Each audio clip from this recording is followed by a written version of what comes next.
नमस्कार मित्रांनो, महाराष्ट्राच्या राजकारणातून सर्वात मोठी आणि महत्त्वाची बातमी समोर येत आहे। भाजपाच्या बालेकिल्ल्यात महाविकास आघाडी मारणार बाजी, सर्वेंची आकडेवारी आली समोर। काय आहे सविस्तर बातमी जाणून घेण्यापूर्वी तुम्ही जर चॅनलवरती नवीन असेल तर चॅनलला सबस्क्राईब करून बेल आयकॉनचं बटन प्रेस करायला विसरू नका। मित्रांनो, लोकसभा निवडणुका आता अवघ्या काही दिवसावर येऊन ठेपल्या आहेत। सर्व राजकीय पक्षांना निवडणुकीचे वेध लागले असून प्रचाराचा धुराळा उडाला आहे। प्रत्येक प्रत्यारोपाचं राजकारण रंगत असताना प्रत्येक पक्षाकडून मतदारसंघाचा विजयाचा दावा केला जात आहे। मात्र जनतेच्या मनात नेमकं काय? महाराष्ट्रातील जनतेचा कौल या लोकसभा निवडणुकीमध्ये कोणाच्या बाजूने असेल याबाबत एक सर्वे केला आहे। या सर्वेमध्ये महाराष्ट्रातील विभागानुसार कुणाला किती जागा मिळणार याचा अंदाज वर्तवण्यात आला आहे। राज्यातील सध्याची राजकीय परिस्थिती पाहता लोकसभा निवडणुकीच्या निकालाबाबत मोठी उत्सुकता निर्माण झाली आहे।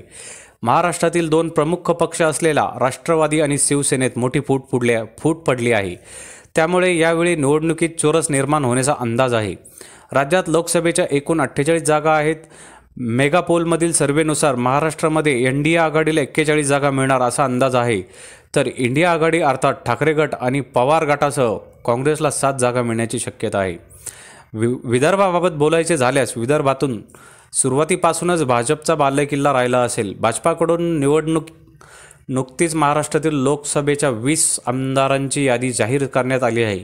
त्यामुळे विदर्भातील 4 जागांचा समावेश आहे। नागपूरमधून केंद्रीय मंत्री नितीन गडकरी हे भाजपाचे उमेदवार आहेत, तर चंद्रपूरमधून सुधीर मुनगंटीवार, तर अकोल्यातून अनुप धोत्रे, तर वर्ध्यामधून रामदास तडस या नावांचा समावेश या यादीमध्ये आहे। विदर्भात एकूण 10 जागा आहेत। सर्वेनुसार त्यापैकी 9 जागांवर एनडीए आघाडीचे उमेदवार विजयी होण्याची शक्यता आहे, तर विदर्भात केवळ एकच जागा ही महाविकास आघाडीला मिळण्याची शक्यता आहे। मित्रांनो, भाजपच्या बालेकिल्ल्यात महाविकास आघाडी बाजी मारणार का? याबद्दल आपल्याला काय वाटतंय? आपली महत्त्वाची प्रतिक्रिया आम्हाला कमेंट बॉक्सच्या माध्यमातून नक्कीच कळवा।